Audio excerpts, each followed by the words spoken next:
Hey, what's going on, guys? Welcome back to the channel. I know it's been a bit. It is winter here in Colorado, or at least winter has just started. So that means I need to make some changes to the car to, get it ready for those temperatures. So, as you can see, my stock wheels are back on the car, and these stock wheels I've had when I first moved here to Colorado.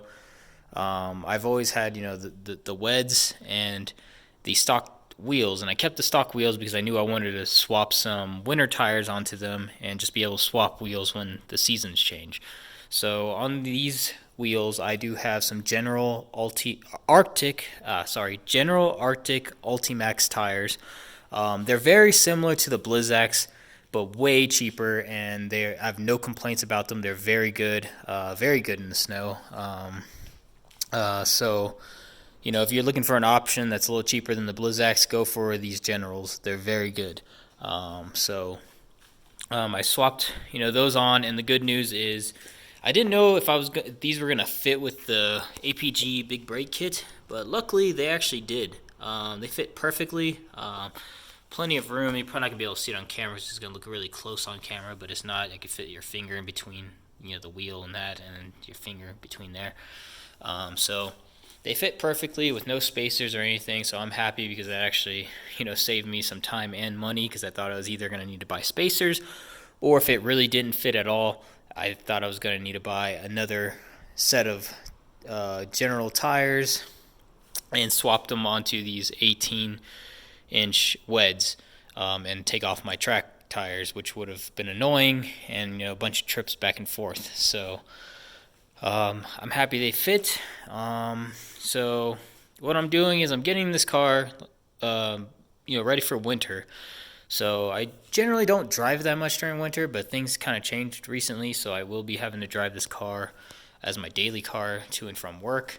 And not just that, but if you are running 200 tread tires, you do not want to be driving them in cold temperatures or exposing them to cold temperatures because they're not meant for that. The compound is very sensitive and will mess up the qualities of the compound in 200 tread tires, making them less grippy and not perform very well when it comes to a track day later on. Not to mention that they will pretty much turn into hockey pucks in cold temperatures, and you'll just slide all over the place. Don't ask me why.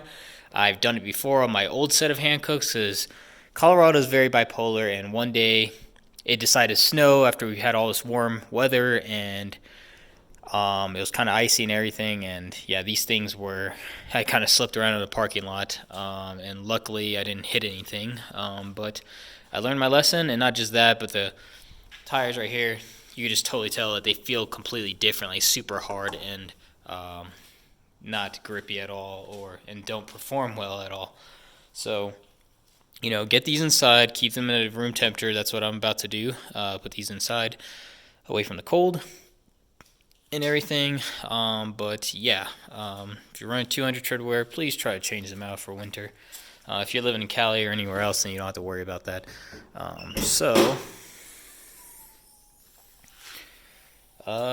One project I also did today to get the car ready for daily driving kind of stuff in the winter was install this Chasebays windshield fluid reservoir. Because I did delete the stock one that was down there because it's enormous and took up a bunch of real estate that I needed for my oil cooler, so I removed that, and so I didn't have any spray nozzles. So you can use this for either your windshield wiper sprayers, or you could make like an intercooler sprayer setup or something. But I just have these rigged up for just the windshield, and the reason why I have that rigged up for the windshield is because when it does snow here, it melts pretty quickly, and you get a lot of sludge on the road. So it'll splash up onto your windshield, and it's usually mixed with oil or grease or whatever. And if you just wipe it, with your windshield wiper, it just spreads it everywhere, and you can't really see. So you really need like a good windshield like fluid to really clean it up and cut out that like grease or like oil and stuff so you can see. So that's why I put that on there. It's kind of a safety thing as well. And I attached it to an existing hole that was already here, and I just made my little bracket and put a screw or bolt in there and bolted it in. Made some holes and bolted this on. Same process as like I did with this coolant reservoir. So it's nice and neat in there, plenty of room. And it's mainly due to that Melee Design Firm's battery kit. It like really freed up a lot of room to do that, so you know, it looks good. But yeah, that's just kind of to prep the car for, you know, daily driving duties until I can get a daily driver. So that's going to be something either like maybe a truck, small SUV, or maybe just another little car that I don't really care about. And then this will just be mainly for nice days and track days and stuff like that, like how it was originally intended for. So for now, it will be my daily though. And yeah, but that's pretty much it for now. And I'll try to film another video later on to show you guys what's going on. So see you guys later.